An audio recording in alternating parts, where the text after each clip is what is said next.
El 10 de mayo llegué a casa de mi mamá con un ramo de flores tras 10 años sin verla. Ella abrió la puerta, me miró como si yo fuera una desconocida y dijo: «Aquí no eres bienvenida». Ni siquiera tomó las flores.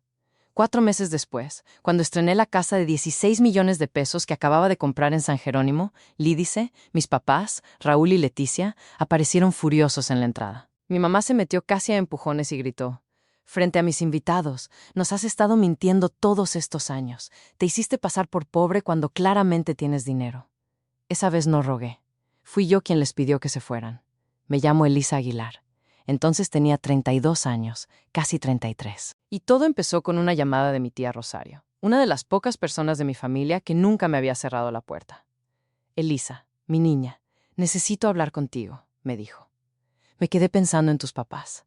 Me dio miedo que un día fuera demasiado tarde». Yo me quedé callada. Sabía hacia dónde iba esa conversación. «Sé que llevas años sin hablarles y que tienes tus razones, pero ya viene el Día de las Madres. Tal vez podrías intentar acercarte». No quería hacerlo. Mi tía Rosario conocía toda la historia, pero una parte de mí quería cerrar esa puerta con la certeza de que no había sido yo quien dejó de intentar. Tengo que volver 10 años atrás. Yo tenía 22 años. Acababa de terminar administración financiera y había conseguido mi primer empleo en una firma de inversiones en Santa Fe. Vivía en un departamento rentado en Mixcoc, muebles sencillos. Entonces murió mi abuela Teresa. Mi abuela no era una mujer de muchas palabras, pero tenía una forma tranquila de hacerte sentir vista. En una familia donde yo solía sentirme de sobra, ella me hacía sentir importante. Cuando leyeron el testamento, la casa familiar quedó para sus 3 hijos, mi papá Humberto y mis 2 tíos. Ellos la vendieron y se dividieron ese dinero. Pero lo importante fue otra cosa. Mi abuela dejó 900,000 pesos a cada uno de sus nietos. Mi hermano mayor Raúl recibió 900,000 pesos. Mi hermana mayor Leticia recibió 900,000 pesos. Yo recibí 900,000 pesos. Mis 3 primos recibieron lo mismo. Me pareció justo igual para todos. 3 días después, mi mamá me llamó. «Elisa, ven a cenar. Hoy va a estar toda la familia». Su tono sonaba serio, pero pensé que quizá querían hablar de algún pendiente de mi abuela. Cuando llegué a la casa de mis papás en la colonia Portales, Raúl y Leticia ya estaban ahí. Los dos tenían esa cara dura que pone la gente cuando ya decidió algo antes de escucharte. Mi mamá Celia salió de la cocina secándose las manos con un trapo. «Siéntate, Elisa. Tenemos que hablar de algo importante». Me senté en el comedor. Mi papá estaba en la cabecera con los brazos cruzados. Raúl no me miraba. «Tu hermana se casa en 4 meses», dijo mi mamá. Volté a ver a Leticia. «Qué bueno. Felicidades, Leti». Leticia ni siquiera sonrió. «Gracias», dijo seca. «Pero tenemos un problema». Mi mamá se adelantó. «La boda va a salir mucho más cara de lo que pensamos. Y creemos que lo correcto sería que le dieras a tu hermana el dinero de tu herencia». Por un momento no entendí. La escuché perfectamente, pero mi cabeza no acomodó la frase. «¿Qué?» «Leticia necesita una boda bonita», insistió mi mamá.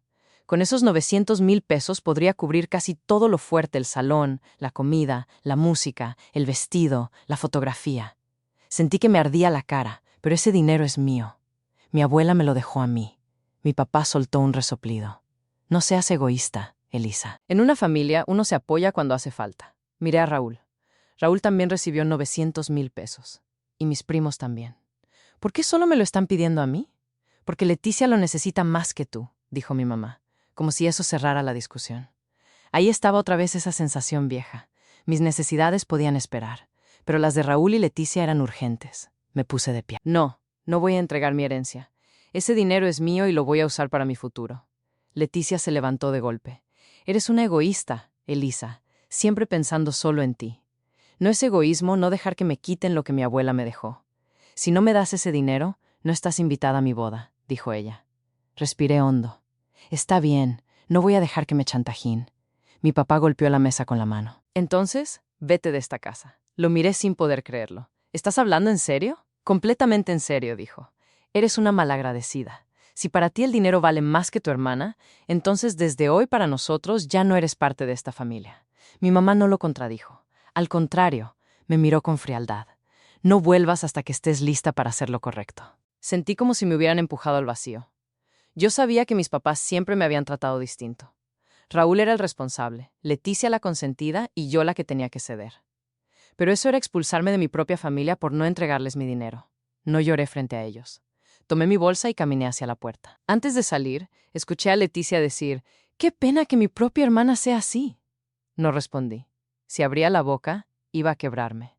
Esa noche manejé de regreso a Mix con las manos temblando sobre el volante. Era tarde, pero el tráfico seguía pesado.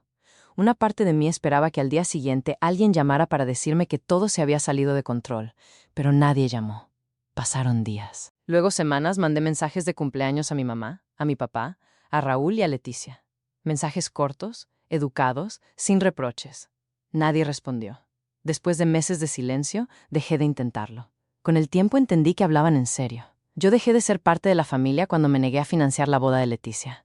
Mientras tanto, tomé los 900,000 pesos de mi abuela y los invertí. Trabajaba en inversiones, así que sabía que había riesgos y que no debía meter todo en una sola apuesta.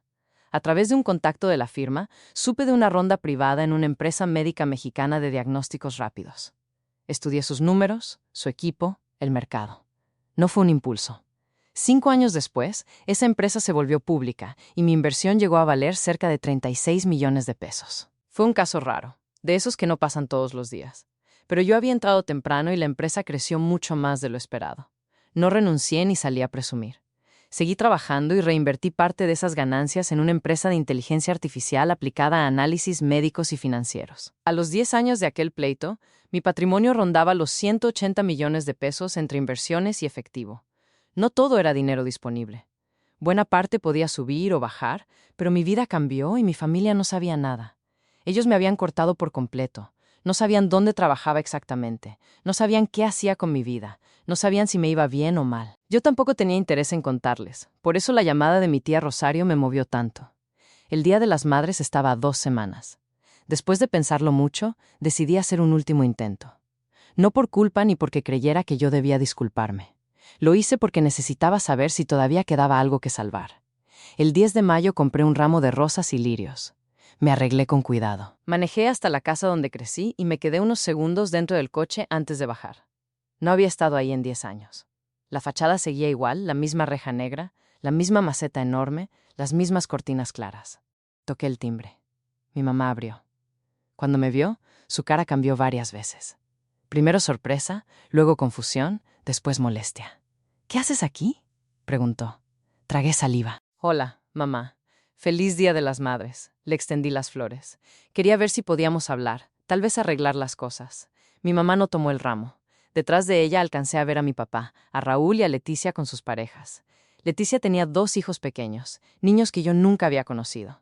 Todos se quedaron mirándome como si yo hubiera llegado a interrumpir algo que no me correspondía. ¿Puedo pasar? Mi mamá se movió para bloquear la entrada. Aquí no eres bienvenida. Elisa, entiéndelo y vete. Y me cerró la puerta en la cara. Me quedé ahí parada con las flores en la mano, sintiéndome ridícula. Había imaginado una conversación incómoda, fría, difícil, pero no eso. No que ni siquiera me dejara entrar.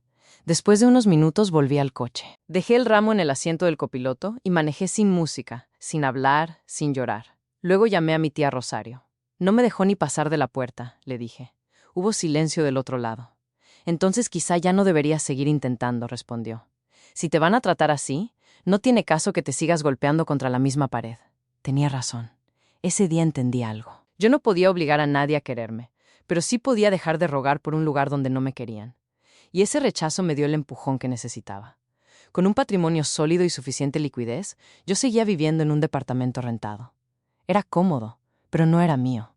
Llevaba años pensando que algún día compraría una casa, un lugar donde nadie pudiera hacerme sentir de más. Después del portazo de mi mamá, decidí que ya era momento. Llamé a una asesora inmobiliaria. Busco una casa de 3 recámaras con jardín y alberca. Algo en el sur de la ciudad, tranquilo y con espacio para recibir gente. Durante varias semanas vimos opciones. Algunas eran frías, otras necesitaban demasiadas reparaciones. Entonces llegamos a una casa en San Jerónimo, Lídice. Desde que crucé la puerta lo supe. Tenía techos altos, una cocina amplia, una sala llena de luz y una recámara principal enorme.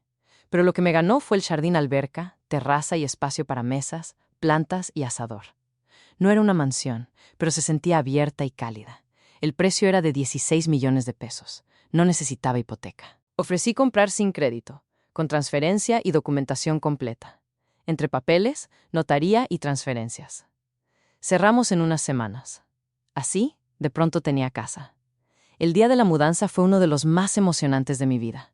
Durante años había guardado muebles, cuadros y lámparas pensando, algún día voy a tener dónde poner esto. Ese día todo encontró su lugar. Cuando la casa quedó lista, parecía otra, cálida, luminosa, mía. No borraba lo que me hicieron, pero me recordaba que había seguido adelante. Llamé a mi tía Rosario para contarle y la escuché emocionarse como si la casa también fuera una victoria suya. Quiero hacer una comida para estrenarla, le dije. Puedes invitar a algunos familiares a los que tú creas que les dará gusto. Mi tía hizo una pausa. ¿A tus papás? A Raúl y Leticia. No, a ellos no. No los quiero aquí. Entiendo, mi niña. La comida quedó programada 4 meses después de aquel 10 de mayo. Invité a amigos del trabajo, compañeros de la universidad y personas cercanas. Mi tía Rosario invitó a primos y tíos que nunca me habían hecho daño directamente. El día llegó y mi casa se llenó de voces. Había carne asada, guacamole, aguas frescas, pastel de 3 leches y música tranquila. En la terraza algunos platicaban junto a la alberca. No podía dejar de sonreír. Por primera vez en mucho tiempo sentí que tenía un hogar lleno de gente que sí quería estar ahí. Mis primos del lado de mi papá llegaron temprano. Tomás se quedó mirando la sala con la boca abierta. Elisa, esta casa está increíble. No tenía idea de que te estuviera yendo tan bien. Gracias. He trabajado mucho y algunas inversiones salieron mejor de lo que esperaba. Clara, mi prima me tomó del brazo y me llevó a un lado cerca de la cocina. ¿Te puedo preguntar algo? Claro. Bajó la voz. Tus papás siempre nos dijeron que tenías problemas con la bebida y las apuestas, que por eso la familia ya no te buscaba. Casi me atraganto con el agua. ¿Qué? Eso nos dijeron durante años, que te habías alejado porque estabas metida en problemas, que desperdiciabas el dinero apostando y que no querías ayuda. Sentí un golpe frío en el pecho. Mis papás no solo me habían sacado de la familia, también habían inventado una historia para quedar como víctimas. Miré a Clara. ¿De verdad crees que tengo problemas con la bebida o con las apuestas? Ella miró alrededor la casa, la comida, mis amigos, mi forma de estar ahí. Tranquila y entera. No, dijo la verdad, no. Entonces ya tienes tu respuesta. ¿Qué fue lo que pasó realmente? Respiré hondo. Fue un conflicto por dinero cuando murió mi abuela. No quiero hablar de eso hoy. No quería convertir mi propia fiesta en un juicio familiar, así que cambié de tema y seguí atendiendo a mis invitados. Durante un rato, todo volvió a sentirse bien. La gente se reía, muchos me felicitaban. Yo me sentía en paz. Tiempo después supe que alguien subió una foto al grupo familiar y otro pariente escribió la dirección sin mala intención. Esa tarde tocaron el portón con fuerza. No fue un timbrazo normal, fue un golpe seco, insistente. Pensé que quizá era otro invitado que no encontraba el acceso. Abrí. Ahí estaban mi mamá, mi papá, Raúl y Leticia, los 4 frente a mi casa con cara de furia. ¿Qué se supone que es esto?, exigió mi mamá, empujando para entrar antes de que yo pudiera responder. Me quedé helada unos segundos, pero reaccioné. ¿Quién les dio mi dirección? Mi papá miraba la casa con los ojos muy abiertos. Raúl se asomaba hacia la sala. Leticia tenía la cara tensa. ¿Por qué no nos invitaste?, preguntó mi mamá. Somos tu familia. La miré porque cuando fui a tu casa el 10 de mayo con flores, me cerraste la puerta en la cara. ¿Te acuerdas? Mi mamá apretó la mandíbula. No cambies el tema. Ese es el tema. Mi papá avanzó unos pasos observando los muebles, la cocina, el jardín. ¿Cómo pagaste todo esto? Eso no es asunto tuyo. Nos has estado mintiendo todos estos años, dijo mi mamá alzando la voz. Te hiciste pasar por pobre cuando claramente tienes dinero. La música siguió sonando unos segundos hasta que alguien la bajó. Un amigo se acercó, pero le hice una seña de que yo podía manejarlo. Todos mis invitados voltearon. Sentí la humillación subir por mi cuello, pero esta vez no iba a quedarme callada. El tamaño de mi cuenta bancaria no les importa. Les estoy pidiendo que salgan de mi casa. Pero mi mamá vio a Tomás y a Clara entre los invitados y caminó hacia ellos. Ustedes tienen que hablar con ella. Elisa se fue de la casa. Cortó contacto con nosotros sin razón y ahora se hace la ofendida. Está siendo ridícula. Mis primos se quedaron incómodos. Durante años les habían contado otra versión. Alcé la voz lo suficiente para que todos escucharan. Les estoy pidiendo por última vez que salgan de mi casa. Si no se van, voy a llamar al 911. Mi papá me miró como si no me reconociera. ¿Vas a llamar a la policía por tu propia familia? Ustedes eligieron dejar de ser mi familia hace 10 años. Leticia dio un paso al frente. No te creas tanto, Elisa. Tener una casa bonita no te hace mejor que nadie. No dije que fuera mejor. Dije que esta es mi casa y ustedes no están invitados. Raúl intentó decir algo, pero mi mamá lo detuvo con la mirada. Al final se fueron lanzando miradas duras, como si yo les hubiera hecho algo. Cuando cerré la puerta, respiré profundo. Me temblaban las manos, pero no iba a dejar que me arruinaran la noche. Volté hacia mis invitados y sonreí como pude. Perdón por el momento incómodo. Ya pasó. Vamos a seguir disfrutando la comida. Poco a poco la reunión volvió a tomar ritmo, pero yo sabía que varios familiares tenían preguntas. No quise responderlas esa noche. Cuando todos se fueron, me senté sola en la sala. Había platos en la cocina, vasos en la terraza, sillas movidas, pero solo podía pensar en lo que Clara me había dicho. Durante 10 años, mis papás habían contado que yo era alcohólica y apostadora. 10 años me habían convertido en una vergüenza, entada para no admitir que me echaron por no entregar mi herencia. Y en cuanto vieron mi casa y entendieron que me iba bien, de pronto les importé otra vez. No era arrepentimiento, era dinero. Y por fin dejé de buscarle otro nombre. A la mañana siguiente, mi celular no dejó de sonar. No contesté ninguna llamada, pero empezaron a llegar mensajes. Mi mamá escribió: «Ya sabemos que eres una inversionista exitosa. Tienes que compartir con tu familia. No puedes vivir así mientras los demás batallamos». Leticia pidió ayuda para liquidar parte de su hipoteca.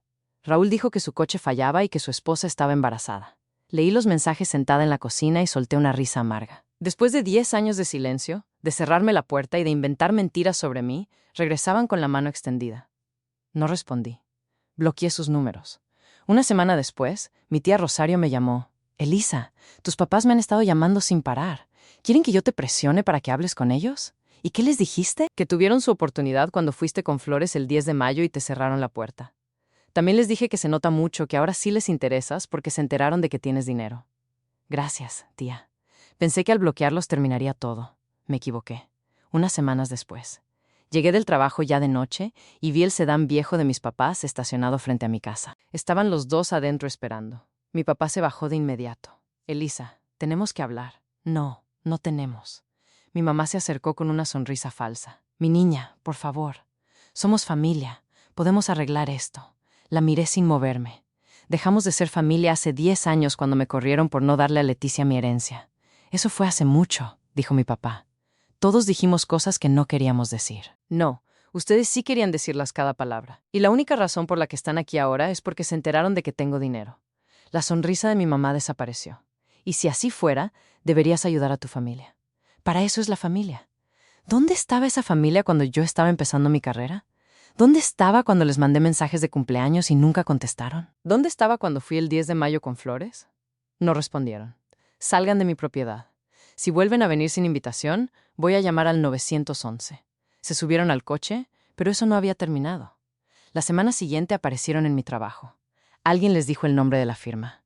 No pudieron entrar al edificio, pero me esperaron afuera cerca del acceso al estacionamiento en Santa Fe. Yo salía tarde de la oficina cuando escuché la voz de Raúl. «Elisa, espera».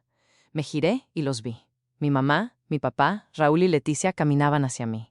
Sentí enojo y cansancio. ¿Están hablando en serio? Esto ya es acoso. «Solo queremos hablar», dijo Leticia. 5 minutos. Les di 10 años para hablar conmigo. Ustedes eligieron el silencio. Ahora me toca a mí. Mi mamá se llevó una mano al pecho. «Cometimos errores. Lo sentimos». La miré fijo. «No me digan, cometimos errores. Digan cuáles». Todos se incomodaron. «¿Qué sienten exactamente?», pregunté. «Haberme corrido, haberme ignorado 10 años, haber inventado que tenía problemas con la bebida y las apuestas. ¿O sienten que descubrieron tarde que tengo dinero?». Mi papá aclaró la garganta. «Nos enteramos de tus inversiones. Te fue muy bien, sin ayuda de ninguno de ustedes». Raúl intentó suavizar la voz. «Mira, sé que las cosas se pusieron mal, pero somos familia. Las familias se perdonan. Las familias también se presentan. No inventan historias para destruir a alguien y luego regresan a pedir». Leticia bajó la mirada. «Elisa, por favor, de verdad estoy batallando con la hipoteca. Si pudieras ayudarme aunque sea un poco». Ahí estaba la verdadera razón. «Déjame entender», dije despacio. «No me invitaste a tu boda porque no quise darte mi dinero. Me ignoraste 10 años. Dejaste que todos creyeran que yo era una borracha y una apostadora.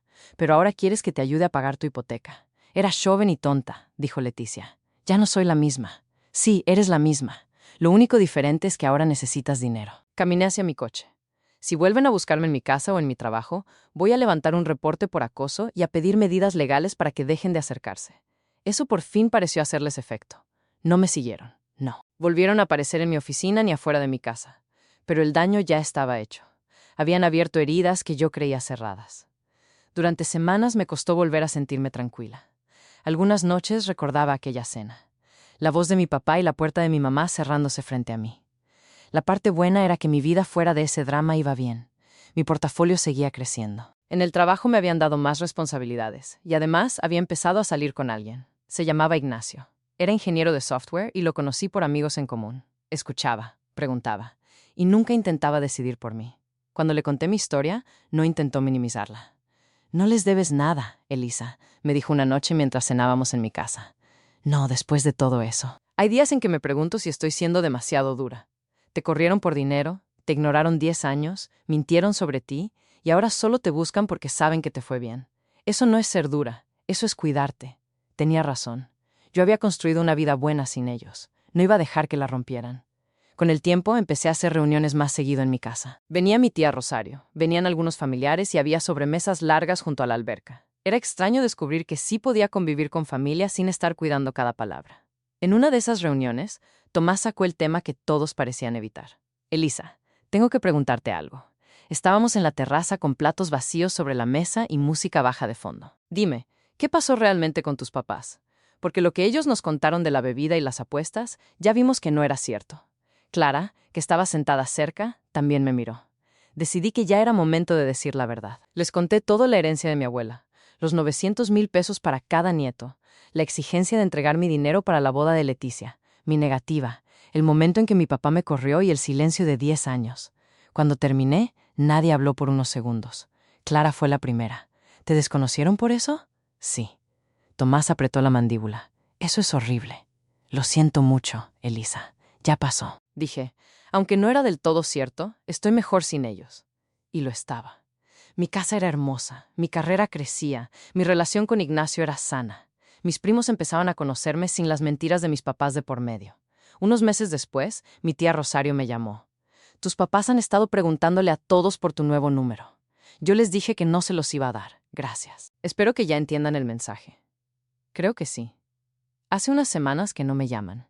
Me quedé pensando, «Tía, ellos están mal de dinero. ¿De verdad están batallando? No creo. Tu papá sigue trabajando. La casa de Portales es de ellos. No pagan renta. No están desesperados. Solo quieren una parte de lo tuyo». Eso confirmó lo que yo ya sospechaba. No era necesidad, era ambición. Dejé de sentir culpa. Durante los meses siguientes, mi vida volvió a acomodarse. Mis papás dejaron de buscarme con tanta insistencia y yo empecé a respirar mejor. Luego pasaron poco más de 2 años de calma. Mi portafolio superó los 270 millones de pesos. No fue de un día para otro, ni por suerte pura, fue trabajo, estudio, paciencia y varias decisiones que pudieron salir mal. Me ascendieron en la firma. Ignacio y yo nos fuimos a vivir juntos y empezamos a hablar de comprometernos. Mi casa se volvió el centro de una vida social que yo nunca imaginé tener. Mi tía Rosario, Tomás y Clara se volvieron mi verdadera red. En una de esas comidas, Tomás me apartó un momento. «Elisa, necesito contarte algo. Tus papás me han estado preguntando por tus reuniones». Fruncí el ceño. «¿A qué te refieres?» Querían saber si yo podía conseguirles una invitación. Me reí, pero no porque me diera gracia. «¿Y qué les dijiste?» «Que no me correspondía invitar gente a tu casa. Que si querían venir, tendrían que pedírtelo a ti». Y lo hicieron. No creo que saben que les dirías que no. Sí, lo sabían. Unos meses después recibí una noticia inesperada. Mi tía Rosario me llamó con la voz alterada. «Elisa, tengo que decirte algo. Tu papá tuvo un infarto. Sentí que el estómago se me cerraba. Está bien, está en el hospital, pero está estable. Lo tienen en observación». No fue tan grave como pudo haber sido. Me quedé en silencio. A pesar de todo, Humberto seguía siendo mi padre, el hombre que me enseñó a andar en bici y el mismo que años después me dijo que ya no era parte de la familia. «¿Vas a ir a verlo?», preguntó mi tía. Miré hacia la ventana. Ignacio estaba en la sala trabajando en su computadora. La casa estaba tranquila. «No creo, tía. Lo entiendo. Si ellos hubieran querido que yo estuviera en sus vidas, me habrían buscado hace años por algo que no fuera dinero». 2 días después recibí una llamada de un número desconocido. Estuve a punto de no contestar. «Bueno, Elisa, soy tu mamá. Debí colgar. No lo hice. ¿Qué quieres? Tu papá está en el hospital. Pensé que debías saberlo. La tía Rosario ya me dijo». Hubo una pausa. «No vas a venir a verlo. Es tu padre. Dejó de actuar como mi padre hace 10 años cuando me corrió de la familia. Elisa, por favor, ha preguntado por ti». No le creí. Si hubiera querido verme, pudo llamarme en cualquier momento durante los últimos 10 años. Cometimos errores, pero seguimos siendo familia. Esto puede ser serio. Ustedes tomaron decisiones. Yo estoy viviendo con las mías. Ahora ustedes pueden vivir con las suyas. Colgué. Ignacio me encontró en la cocina sentada frente al celular. ¿Todo bien?, le conté. Se sentó junto a mí y me tomó la mano. ¿Cómo te sientes? Confundida. Una parte de mí piensa que debería ir al hospital, otra parte recuerda que solo llaman cuando quieren algo. ¿Qué quieres hacer tú? Respiré profundo. Quiero protegerme. Ya me demostraron muchas veces que no quieren una relación conmigo. Quieren acceso a lo que tengo. Entonces, hazle caso a eso. Mi papá se recuperó. Supe por mi tía que salió del hospital y volvió a su casa. Yo no fui a verlo y por primera vez no me sentí culpable. Había aprendido que una relación no puede sostenerse de un solo lado. 6 meses después, organicé la reunión más grande que había hecho hasta entonces mi cumpleaños número 36. La casa estaba llena de amigos, colegas y familiares. Hubo comida, música, pastel, fotos, risas. Ignacio recibía invitados mientras yo iba de un lado a otro, feliz y agotada. A media fiesta, Clara se me acercó con una expresión extraña. Elisa, no vas a creer esto. Raúl acaba de escribirme. Se me borró un poco la sonrisa. ¿Qué quiere? Me pidió que tomara fotos de tu fiesta y se las mandara. Dijo que tus papás querían ver cómo estabas. Me quedé quieta unos segundos. Incluso después de todo, seguían intentando mirar mi vida desde lejos. Preferían mandar a otros. ¿Qué le dijiste? Que si querían saber cómo estabas, podían llamarte ellos mismos y preguntarte de frente. Buena respuesta. Más tarde, cuando todos se habían ido, Ignacio y yo estábamos levantando vasos y platos en la terraza. La alberca reflejaba las luces del jardín. La casa, aunque desordenada, se sentía viva. Ignacio me miró. ¿Alguna vez te arrepientes de haberlo sacado de tu vida? Pensé en serio antes de responder. No, mi vida es mucho mejor sin su drama, sin esa sensación de estar siempre debiendo algo. Ahora tengo relaciones reales con personas que sí se alegran por mí. Ignacio dejó unos platos sobre la mesa. Siguen siendo tu familia. Ser familia no alcanza si no hay respeto. Miré alrededor la sala con restos de fiesta, la cocina llena de platos, la terraza donde mis amigos habían reído durante horas, las flores de mi tía Rosario, el regalo de Clara, el mensaje bonito de Tomás, Ignacio a mi lado. Los que estaban ahí sí me querían bien. Con eso me alcanzaba. Mi familia biológica tomó su decisión 10 años atrás, cuando decidió que el dinero de una boda valía más que una hija, más que una hermana. Yo también tomé la mía. Pasaron 3 años desde aquella confrontación.